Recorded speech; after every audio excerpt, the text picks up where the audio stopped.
Superchargers? It's gonna be awesome. Alright. In the Los Angeles chart.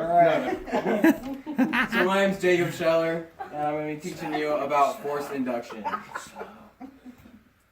So the definition of forced induction is the process of delivering compressed air into the intake of an internal combustion engine. And why forced induction? The idea of forced induction is that it produces more power, but specifically it takes air and compresses it into a motor, and it allows more fuel into the engine, which in turn produces more power. This is pretty much the basic idea, very quickly. How to create forced induction. Turbochargers and superchargers are the two major players or systems in this category.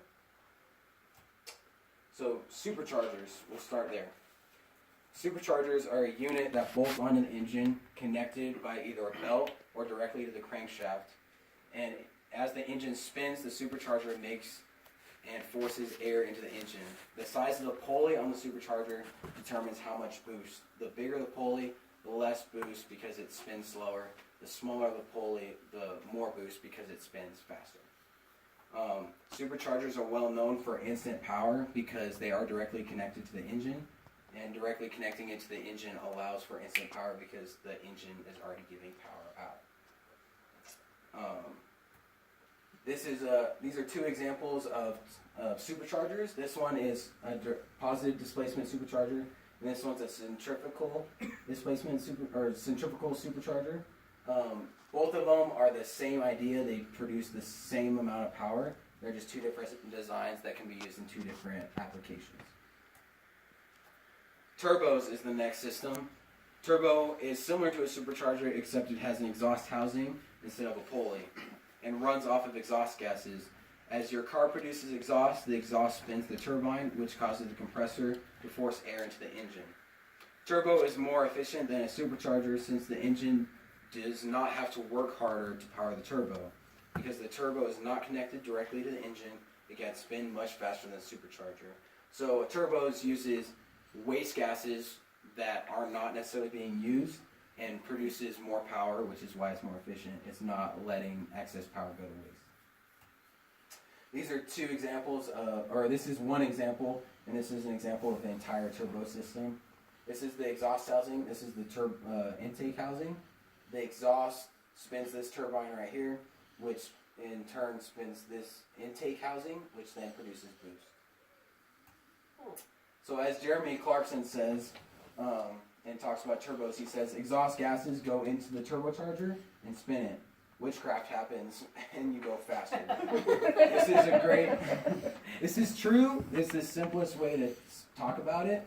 But in turn, what happens is that air is forced into it, and it's a very viable option to increase power. The benefit of turbocharger systems is that it drastically increases power.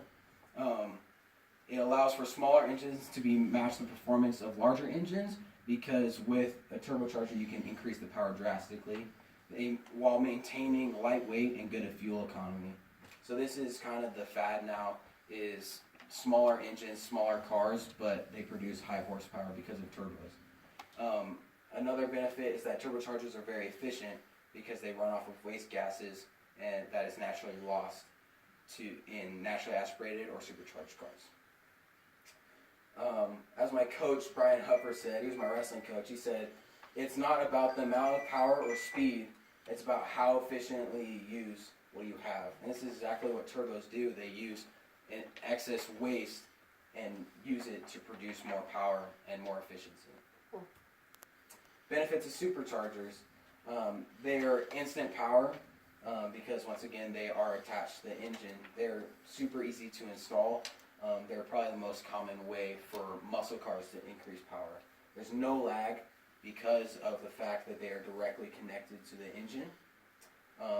This is used mainly in high horsepower dragsters. You'd see them a lot when they have big blowers. They produce good power at lower RPMs, and they're very cost effective. I hope you guys enjoyed my presentation on forced induction, and go put a turbo on something.